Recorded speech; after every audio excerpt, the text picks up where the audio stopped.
नमस्कार, मैं श्रेया और आप देख रहे हैं खबरें बिहार। बढ़ते हैं खबरों की ओर। सिद्धारमैया सरकार का यू टर्न, प्राइवेट नौकरियों में लोकल को आरक्षण देने के फैसले पर लगाई रोक, चौतरफा किरकिरी के बाद लिया फैसला। कर्नाटक की सिद्धारमैया सरकार ने यू टर्न लेते हुए अपने उस फैसले पर रोक लगा दिया है जिसमें प्राइवेट नौकरियों में स्थानीय को आरक्षण देने का फैसला लिया था। कर्नाटक सरकार के फैसले के बाद विवाद छिड़ गया था। कई बड़े उद्योगपतियों ने सरकार के इस फैसले पर निंदा की थी और साथ ही आपत्ति भी जताई थी। विवाद को बढ़ता देख सिद्धारमैया सरकार ने फिलहाल अपने इस फैसले पर रोक लगा दी है। बिहार में बड़ा हादसा, जहरीली गैस से दम घुटने से 4 लोगों की दर्दनाक मौत, कई बेहोश गुस्साए लोगों ने अस्पताल में किया भारी बवाल। मोतिहारी में नवनिर्मित टॉयलेट टैंक का सेटरिंग खोलने के दौरान टैंक में से निकली जहरीली गैस से 4 लोगों की दम घुटने से मौत हो गई। वहीं कई लोग बेहोश हो गए। इस घटना के बाद मौके पर अफरा तफरी मच गई। सभी को आनन फानन में अनुमंडलीय अस्पताल में भर्ती कराया गया, जहां इलाज के लिए समुचित व्यवस्था नहीं होने पर लोगों का आक्रोश भड़क गया और गुस्साए लोगों ने अस्पताल में तोड़फोड़ शुरू कर दिया। शव को अस्पताल में रखकर परिजन और ग्रामीण हंगामा किए। सैकड़ों लोगों ने अस्पताल परिसर में मौजूद होकर एम्बुलेंस के साथ भी तोड़फोड़ की है। भीषण गर्मी की वजह से 2 दर्जन छात्र छात्राएं हुए बेहोश। क्लास में क्षमता से अधिक थे बच्चे, गंभीर हालत में 5 जीएमसीएच रेफर। बेतिया के बैरैया में भीषण गर्मी की वजह से 20 छात्र छात्राएं बेहोश हो गए हैं। इस दौरान स्कूल परिसर में अफरा तफरी का माहौल हो गया। आनन फानन में सभी बच्चों को प्राथमिक स्वास्थ्य केंद्र बैरैया में भर्ती कराया गया है। छात्रों के बेहोश होने की सूचना पर परिजन स्कूल पहुंचे और हंगामा मचाने लगे। वहीं कुछ छात्राओं को बेतिया जीएमसीएच अस्पताल रेफर किया गया है। मामला बैरैया बाजार स्थित राजकीय माध्यमिक विद्यालय का है। जिसका नाम गुड्डू, मुन्ना, छोटू या फतेह है, उससे क्या पता चलेगा। दुकानों पर नाम लिखने के पुलिस के आदेश पर भड़के अखिलेश यादव। उत्तर प्रदेश में 22 जुलाई से शुरू होने वाले कांवड़ यात्रा को शांतिपूर्ण संपन्न कराने के लिए मुजफ्फरनगर पुलिस ने यह फरमान जारी किया कि कांवड़ यात्रा के दौरान खान पान की दुकानें, होटल, ढाबा समेत वे सभी दुकान जहां से शिव भक्त खाने पीने और अन्य सामानों की खरीदारी करते हैं, वे दुकानदार अपनी अपनी दुकानों के आगे दुकान के मालिक का नाम लिखे। इसी बीच यूपी के पूर्व सीएम और सपा प्रमुख अखिलेश यादव भड़क गए और एक्स पर पोस्ट कर लिखा है कि ऐसे आदेश सामाजिक अपराध है जो शांतिपूर्ण वातावरण को बिगाड़ना चाहते हैं। कोर्ट को इस पर स्वतः संज्ञान लेना चाहिए। यूपी बीजेपी में घमासान के बीच अखिलेश यादव का मॉनसून ऑफर, बोले 100 लाओ सरकार बनाओ। यूपी बीजेपी में घमासान के बीच अखिलेश यादव ने एक्स पर लिखा मॉनसून ऑफर, 100 लाओ सरकार बनाओ। यानी अखिलेश यादव ने बीजेपी नेताओं और उसके सहयोगी दलों को खुला ऑफर दे दिया है। 100 विधायक तोड़कर लाओ और उत्तर प्रदेश में समाजवादी पार्टी के साथ मिलकर सरकार बना लो। अखिलेश यादव का यह ऑफर उस वक्त आया है जब यूपी बीजेपी में घमासान मचा हुआ है। इससे पहले भी बुधवार को अखिलेश ने एक्स पर लिखा था कि दिन पर दिन कमजोर होती भाजपा में टकराव और भटकाव का दौर शुरू हो गया है। भाजपा खेमों में बंट गई है। उत्तर प्रदेश डाक विभाग में सबसे अधिक 4,588 जीडीएस की वैकेंसी। एमपी और तमिलनाडु में भी बम्पर भर्ती। उत्तर प्रदेश, मध्य प्रदेश, तमिलनाडु, बिहार, झारखंड, छत्तीसगढ़, हरियाणा, दिल्ली, राजस्थान और अन्य डाक सर्कल में कुल 44,000 ग्रामीण डाक सेवकों की भर्ती के लिए अधिसूचना जारी करते हुए आवेदन प्रक्रिया 15 जुलाई से शुरू कर दी गई है।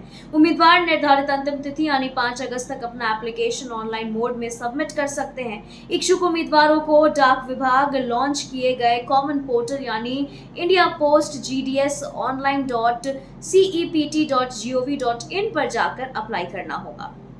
भारतीय रिजर्व बैंक जल्द ही जारी कर सकता है ग्रेड बी ऑफिसर भर्ती परीक्षा की अधिसूचना। Reserve Bank of India grade B officer के पदों पर सीधी भर्ती की परीक्षा की अधिसूचना कभी भी जारी कर दी जा सकती है। अधिसूचना करने के साथ ही आवेदन प्रक्रिया भी शुरू कर दी जाएगी। आधिकारिक भर्ती वेबसाइट यानी opportunities.rbi.org.in पर एक्टिव किए जाने वाले लिंक से संबंधित एप्लीकेशन पेज पर जाकर अप्लाई कर सकेंगे। खबरों के मुताबिक ग्रेड बी नोटिफिकेशन आज यानी बृहस्पतिवार 18 जुलाई को जारी किया जा सकता है। जम्मू कश्मीर में कांस्टेबल भर्ती के लिए अधिसूचना जारी। आवेदन 30 जुलाई से होंगे शुरू। जम्मू और कश्मीर में जेकेएसएसबी की ओर से पुलिस कांस्टेबल के 4002 रिक्त पदों को भरने के लिए नोटिफिकेशन जारी किया गया है। इस भर्ती के लिए आवेदन प्रक्रिया 30 जुलाई से शुरू हो जाएगी। इसके बाद अभ्यर्थी इसमें शामिल होने के लिए ऑनलाइन माध्यम से आवेदन प्रक्रिया पूर्ण कर सकेंगे। फॉर्म भरने की अंतिम तिथि 29 अगस्त 2024 तय की गई है। पात्र एवं इच्छुक अभ्यर्थी इस भर्ती में भाग लेने के लिए तय तिथियों में ऑनलाइन माध्यम से जेकेएसएसबी की ऑफिशियल वेबसाइट यानी jkssb.nic.in पर जाकर आवेदन कर सकेंगे। आईटीबीपी में कांस्टेबल ट्रेड्समैन पदों पर निकली भर्ती, इस डेट से कर सकेंगे अप्लाई। आईटीबीपी की ओर से कांस्टेबल ट्रेड्समैन के 143 रिक्त पदों को भरने के लिए अधिसूचना जारी कर दी गई है। नोटिफिकेशन के मुताबिक इस भर्ती के लिए आवेदन प्रक्रिया 28 जुलाई 2024 से शुरू होकर 26 अगस्त 2024 तक पूरी की जाएगी। एप्लीकेशन फॉर्म केवल ऑनलाइन माध्यम से ही भरा जा सकेगा, अन्य किसी भी माध्यम से फॉर्म स्वीकार नहीं किया जाएगा। ऑफिशियल वेबसाइट आपको बता दें कि recruitment.itbpolice.nic.in पर जाकर आवेदन प्रक्रिया पूर्ण कर सकेंगे। कांग्रेस में बड़े बदलाव की तैयारी, लोकसभा चुनाव में खराब प्रदर्शन करने वाले राज्यों पर गिरेगी गाज, बदले जा सकते हैं प्रभारी और अध्यक्ष।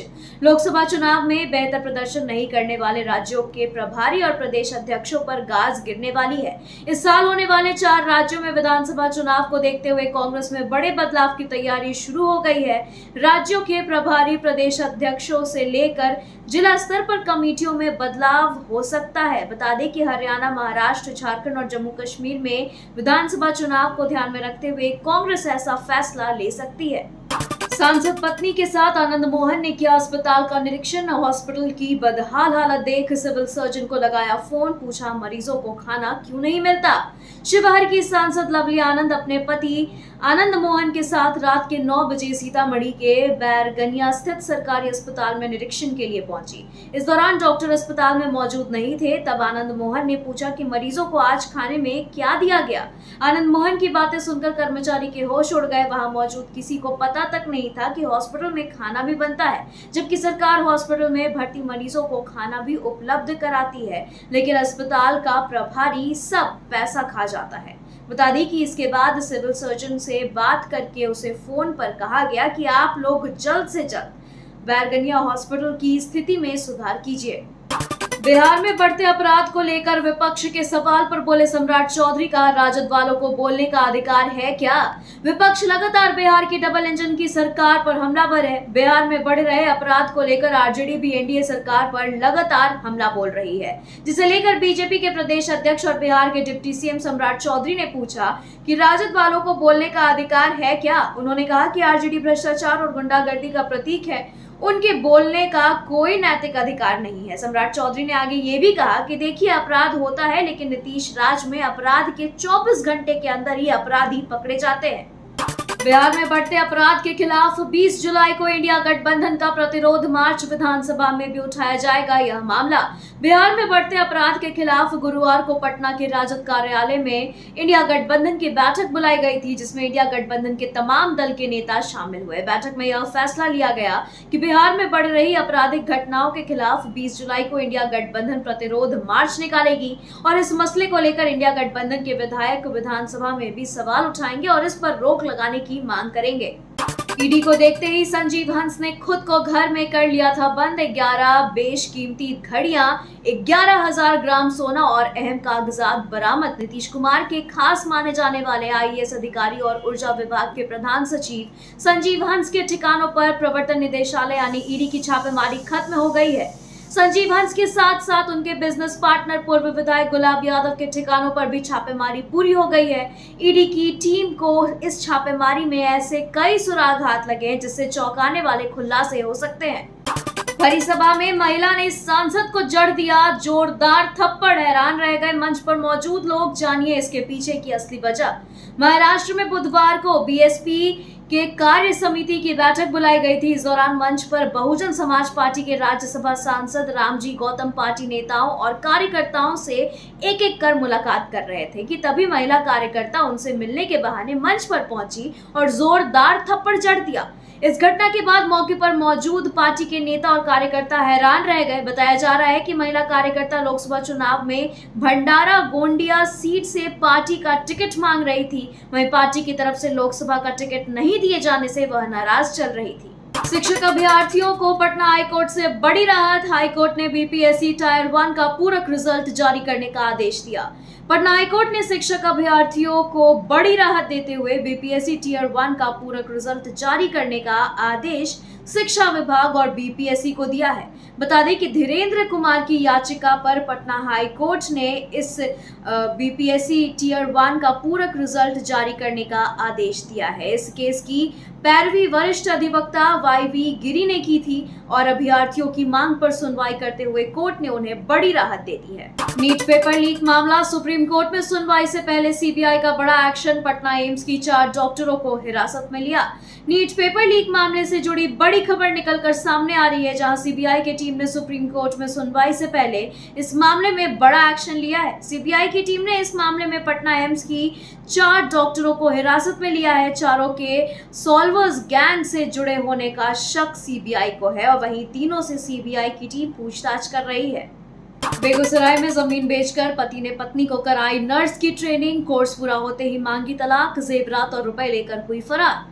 बेगूसराय जिले के छौराही थाना क्षेत्र के अमारी में लड़के वाले को तब महंगा पड़ गया जब उसकी पुत्र वधू ने जीएनएम का प्रशिक्षण लेने के बाद ससुराल से रिश्ता तोड़ लिया।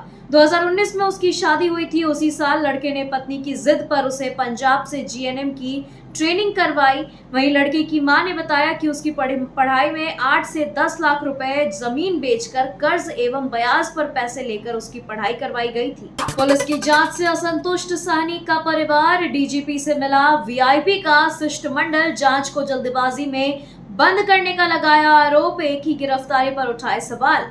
विकासशील इंसान पार्टी प्रमुख और पूर्व मंत्री मुकेश सहनी के पिताजी जीतन सहनी की हत्या मामले को लेकर वीआईपी का एक शिष्टमंडल आज बिहार के पुलिस महानिदेशक से मिला और उनके एक आवेदन पत्र देकर अनुसंधान की भटकाने की कोशिश की आशंका जताई है। वीआईपी के राष्ट्रीय महासचिव और पूर्व आईपीएस अधिकारी ब्रजकिशोर सिंह और राष्ट्रीय प्रवक्ता देव ज्योति के नेतृत्व में इस शिष्टमंडल ने पार्टी के कई नेता शामिल रहे। वहीं मृतक के भतीजे पवन सहनी द्वारा लिखे आवेदन पत्र में कहा गया है कि इस हत्या मामले में पुलिस द्वारा मीडिया में दिए जा रहे बयान से अनुसंधान की दिशा भटकाने की आशंका है। मानसिक रूप से अस्वस्थ नीतीश कुमार सरकार से नहीं संभल रही बिहार की कानून व्यवस्था। जनता की भलाई के लिए रिश्ता तोड़े बीजेपी। बिहार में पूरी तरीके से ध्वस्त हो चुकी कानून व्यवस्था के लिए बिहार के मुख्यमंत्री जिम्मेदार हैं। उनका नेतृत्व पूरी तरीके से खत्म हो गया है, इसलिए उन्हें इस्तीफा दे देना चाहिए। यह कहना है पूर्व सांसद अरुण कुमार का। इस दौरान उन्होंने बीजेपी को नसीहत देते हुए कहा कि अगर उन्हें लगता है कि नीतीश कुमार सही तरीके से बिहार को नहीं संभाल पा रहे तो उन्हें सरकार से अलग होकर जनता के बीच जाना चाहिए। नीतीश शासन में रिटायर्ड अधिकारी चलाते हैं सरकार। विपक्ष के आरोप को सुनते ही बिफरी मंत्री शीला मंडल। कहा ये लालू राज नहीं है, पहले अपने गिरिबान में झांक कर देख लें तेजस्वी। बिहार में पूर्व मंत्री मुकेश सहनी के पिता जीतन सहनी हत्याकांड के बाद से सियासत काफी तेज हो गई है। विपक्ष लगातार हमलावर है और प्रदेश में बढ़ते अपराध को लेकर आक्रोश मार्च निकालने जा रहे हैं। इस पर परिवहन मंत्री शीला मंडल ने विपक्ष पर जमकर भड़ास निकाली है। शीला मंडल ने कहा है कि बिहार में लॉ एंड ऑर्डर फेल नहीं है। आपको बता दें कि सभी कुछ लॉ एंड ऑर्डर में ही चल रहा है। उन्होंने ये भी कहा कि कानून का राज्य है बिहार में। हमारे नेता न किसी को बचाते हैं और ना किसी को फंसाते हैं। उन्होंने ये भी कहा कि ऐसा नहीं है कि जो अपराध करता है बचता है, तुरंत उस पर एक्शन लिया जाता है। विपक्ष के प्रतिरोध मार्च की घोषणा पर भड़के मंत्री रत्नेश सदा ने राजद पर किया बड़ा हमला। कहा नीतीश ने साथ छोड़ा तो तेजस्वी सड़क पर आ गए। 20 जुलाई को विपक्ष के द्वारा प्रतिरोध मार्च निकालने की घोषणा के बाद सत्ता पक्ष आक्रामक हो गई है। मंत्री रत्नेश सदा ने कहा है कि जो विरोध मार्च निकाल रहे हैं वह अपने शासनकाल 15 साल के इतिहास को पलट कर देख ले। उन्होंने कहा कि नीतीश कुमार के शासनकाल में अगर आपराधिक घटनाएं होती हैं तो तुरंत कार्रवाई होती है और अपराधी पकड़े जाते हैं और जेल के अंदर भेजे जाते हैं। विपक्ष के आक्रोश मार्च से पहले जेडीयू हुई आक्रामक। नीरज ने नेता प्रतिपक्ष पर साधा निशाना, कहा शिक्षक बहाली परीक्षा को बाधित करने की तेजस्वी की है मंशा। मुकेश सहनी के पिता की हत्या के बाद सूबे में बिगड़ती कानून व्यवस्था को लेकर विपक्ष सरकार पर लगातार हमला कर रही है।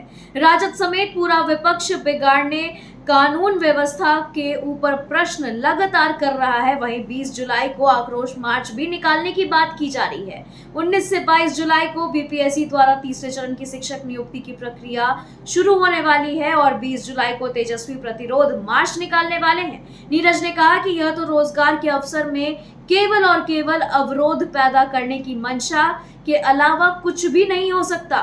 जिसे पढ़ने में मन नहीं लगा वो शिक्षा और शिक्षकों की पीड़ा क्या जाने। भाजपा प्रदेश कार्य समिति की बैठक में राष्ट्रीय नेता नहीं हुए शामिल। विधानसभा चुनाव को लेकर हुआ मंथन, बनाई गई रणनीति। भाजपा प्रदेश कार्य समिति की बैठक एसके मेमोरियल हॉल के सुशील मोदी सभागार में हुई। बिहार भाजपा की विस्तारित प्रदेश कार्य समिति की बैठक में कोई भी राष्ट्रीय नेता शामिल नहीं हुए हैं, तो वहीं केंद्रीय मंत्री गिरिराज सिंह, सांसद रविशंकर प्रसाद, पूर्व केंद्रीय मंत्री अश्विनी चौबे को मंच पर जगह नहीं मिली। बता दें कि बैठक में रक्षा मंत्री राजनाथ सिंह को आमंत्रित किया गया था, लेकिन राजनाथ सिंह अस्वस्थ होने के चलते बैठक में हिस्सा नहीं लिए। वहीं भारतीय जनता पार्टी में प्रदेश अध्यक्ष को लेकर मंथन हुआ। प्रदेश अध्यक्ष को लेकर केंद्रीय नेतृत्व भी अभी मंथन कर रहा है। बिहार में अनुसूचित जनजाति की बालिकाओं के इकलौते स्कूल की हालत दयनीय। हाईकोर्ट ने स्थिति पर जताई चिंता। पटना हाईकोर्ट में राज्य के पश्चिम चंपारण जिला स्थित हरनाटांड स्थित अनुसूचित जनजाति के बालिकाओं के लिए एकमात्र स्कूल की दयनीय अवस्था पर सुनवाई 8 अगस्त 2024 को होगी। चीफ जस्टिस केवी चंद्रन की खंडपीठ ने इस जनहित याचिका पर सुनवाई की। राज्य सरकार द्वारा गुरुवार को कोर्ट में प्रगति रिपोर्ट पेश किया गया। वहीं कोर्ट ने इसके अध्ययन के लिए 2 सप्ताह की मोहलत दी है। कोर्ट ने पूर्व में गठित वकीलों की कमेटी को राज्य के शिक्षा विभाग के अधिकारियों से शिक्षा की समस्याओं पर विचार विमर्श करने का निर्देश दिया था। खबरों के सिलसिलों में फिलहाल इतना ही। बने रहे खबरें बिहार के साथ। नमस्कार।